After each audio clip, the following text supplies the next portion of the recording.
এই ডাইনোসরটা দেখে মনে হচ্ছে কয়েক কোটি বছর আগের হবে।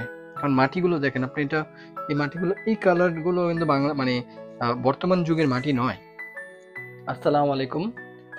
আজকে আমরা দেখাবো কোরিয়ানরা কেন এতটা মডার্ন হয়। কারণ কোরিয়ানদের বাচ্চারাই শুরু থেকেই সবকিছু প্র্যাকটিস করে সায়েন্সের বিষয়গুলো। দেখেন আমরা এই ছোট্ট একটা বিষয় দেখেন, এটা হয়তো আপনি মনে করবেন যে এটাতে কোনো মাটি রয়েছে, কিন্তু না, এটার ভেতরে মাটিটা খোঁড়ার পর একটা ডাইনোসরের কঙ্কাল বের হবে। এর মানে কোরিয়ানদের কোরিয়ান যে বাচ্চারা আছে, তারা ছোট থেকে আর্কিওলজিক্যাল যেটা আছে, জীবাশ্মবিদ, সেটা তারা শিখা শুরু করে। তাহলে তারা কেন সায়েন্টিস্ট হবে না? তারা সায়েন্সের বিষয়গুলোতে ইন্টারেস্টেড কেন হবে না? দেখেন কত সুন্দরভাবে অল্প টাকা, অথচ এটা মাত্র 140 টাকা, বাংলাদেশি টাকা 140 টাকার মধ্যে আমি এরকম ওরা সেট নিয়ে নিয়ে নিজেরা মাটি খুঁড়ে জীবাশ্মবিদ হয়ে যায় ছোটকাল থেকেই। তো আমরাও আজকে এটা করব, আমি এবং আমার ওয়াইফ জেরিন জাহান দীপ্তি, দুজনে মিলে আমরা আজকে আর্কিওলজিস্ট হয়ে যাব, জীবাশ্মবিদ। দেখা যাক কি করা যায়। দেখা যাক এখানে আমাদের কি কি রয়েছে, কি কি রয়েছে আমাদের এখানে। আমরা আজকে এটাকে আনবক্সিং করবো আর কি। দেখো, এটাতে আমাদের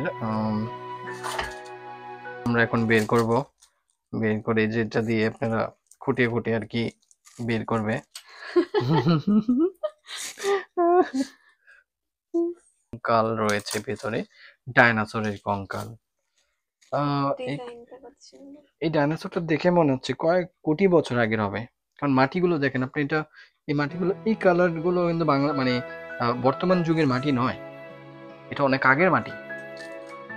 এর মানে এই মাটিগুলো আপনার প্রায় 500 কোটি বছর আগে তো হবে। এইবার আমরা এটাকে দেখেন খুঁটিয়ে খুঁটিয়ে, এই ছোট ছোট দিয়ে এগুলোকে খুঁটিয়ে খুঁটিয়ে এটা দিয়ে বের করতে হবে আর কি। আমার মনে হয় এটাতে একটু জল মানে পানি দিয়ে দিলে আহ কিছুটা ভালো হবে।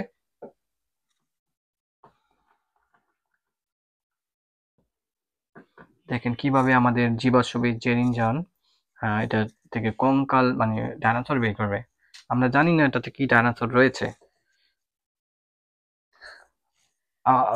জীবাশ্মবিদ সায়েন্টিস্ট জেরিন জাহান, আপনার মনে হয় কি এটাতে কি থাকতে পারে? এটার ভিতর ডাইনোসরের কঙ্কাল। হ্যাঁ হ্যাঁ, রাইট। এটার ভিতর মুরগির কঙ্কাল তো থাকবে না, আমি শিওর এটা জানি। কিন্তু এটার ভিতর একটা ডাইনোসর থাকবে। খুব যত্ন সহকারে এটা থেকে কঙ্কাল বের করা হচ্ছে। আপনারা কিছুক্ষণ অপেক্ষা করলেই দেখতে পারবেন যে এটাতে কি কঙ্কাল রয়েছে। এখন অনেক কোটি কোটি বছর আগে মাটিটা হয়েছে, তো এটা তো শক্ত হবে, তাই না?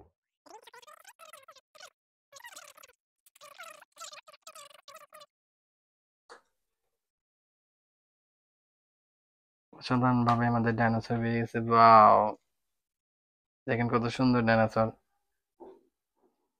এটাই হচ্ছে ডাইনোসরের ফসিল। ফসিলটি খুবই সুন্দরভাবে, দেখেন কত সুন্দর একটা ফসিল বেরিয়েছে। ও, বেবি, খুবই আনন্দ হুম, হচ্ছে। আমাদের জীবাশ্মবিদ জিরিন জাহান ডাইনোসরের ফসিলটিকে মুছে দিচ্ছেন এবং এটি একটি জাদুঘরে রেখে দিবেন তিনি। এই প্রথমবার বাংলাদেশে কোনো ফসিল পাওয়া গেল। কত সুন্দর একটা ফসিল। আচ্ছা জীবাশ্মবিদ জেরিন জাহান, এই ডাইনোসরটির নাম কি ছিল? এই ডাইনোসরটির নাম হচ্ছে আচিলোসারাস। আচিলোসারাস। এর আম, এর হাইট কত হবে? এর হাইট হবে 20 ফিট। 20 ফিট। ওজন কত হতে পারে? ওজন 1 টন। ওজন 1 টন। ও, এটি কত বছর আগে ছিল পৃথিবীতে? এটি 800 কোটি বছর আগে পাওয়া যেতে পারে। 800 কোটি মানে 8 কোটি আর কি। 8 কোটি বছর আগে পৃথিবীতে পাওয়া যাবে। তো আপনি অনেক কিছু ইনফরমেশন আমাদেরকে দিয়েছেন। আমাদের হ্যাঁ, দর্শকরা ধন্যবাদ। খুবই খুশি। আপনার এত কষ্ট করে আপনি বাংলাদেশে প্রথমবার আচিলোসারাসের জীবাশ্ম খুঁজে বের করতে পেরেছেন, এই জন্য আপনাকে অসংখ্য ধন্যবাদ।